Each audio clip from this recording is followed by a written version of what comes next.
له جګړو راوتلې د زرمت ولسوالۍ اسحاقو سیمه چې پخوا د جګړو او چاپو ډګر و، خو اوس د اسلامي امارت له حاکمیت وروسته دا سیمه د بېلابېلو ورزشي لوبو، مشاعرو او نورو پروګرامونو ډګر ګرځېدلی.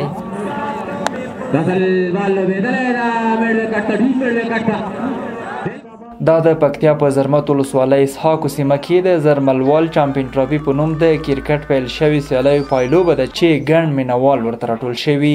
ټولو ته بهتره معلومه ده چې زرمت ولسوالي یو له نامنه ولسوالۍ څخه وه. ډېرې ناخوالې لیدلې د دې خلکو، خو اوس الحمدلله د امارت په راتګ سره الحمدلله تاسې وینئ چې که کرکټ په برخه کې، که نیزهبازي، فوټبال، ولیبال، الحمدلله ځوانان لګیا دي په خپلو شخصي هڅو باندې خلکو ته په شونډو مسکا راولي. زرمت ولسوالۍ مخکې څرنګه ناامنه وه، اوس الحمدلله کوم ډګرونه چې دي الحمدلله د جګړې ډګر د پلوبه بدل شوی دی او ټولو هیوادوالو ته امن ډاډ ورکوو چې زرمت ولسوالۍ یو ساحه نه ده. اوس ورپکې خلک د مینې خبرې کوي، همدارنګه ځوانان راټولیږي، مشاعرې کیږي، همدارنګه ښایسته ښایسته پروګرامونه جوړیږي.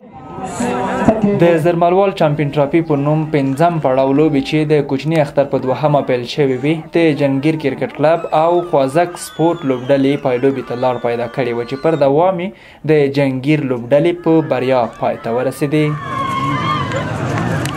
د کرکټ بورډ څخه مې یا د دولت څخه مې هیله ده چې داسې ټورنمنټونه یا داسې زمینې ځوانانو ته مساعدې کړي نو چې افغانان مطلب نوي ځوانان مخکې راشي او د افغانستان لپاره لاسته راوړنې نه وړي. نوموړو لوبو ته موږ له خوست څخه راغلي وو. دا یو بهترین ټورنمنټ و. موږ د زرموال ځوانانو څخه هیله کوو چې همداسې نور ټورنمنټونه هم په لاره واچوي او سپانسران په دې برخه کې کومک وکړي. د لوبو تنظیمونکي له مسؤلینو غوښتنه کوي، وایي که سیمه کې د لوبو لوبغالي جوړ شي دا وړ لوبې به لا زیاتې شي. 28 لوبډلې ګډون پکې کړی و چې نن فاینل پړاو ته یې جهانګیر کرکټ کلب او ورسره خوازک سپورټ یو بل په وړاندې د لوبې ډګر ته تللي دي.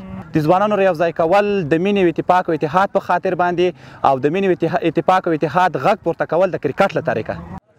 د یادونه ده چې ګټونکو لوبډلې ته موټر سایکل او غوره لوبغاړو ته نور تحایف ورکړل شول.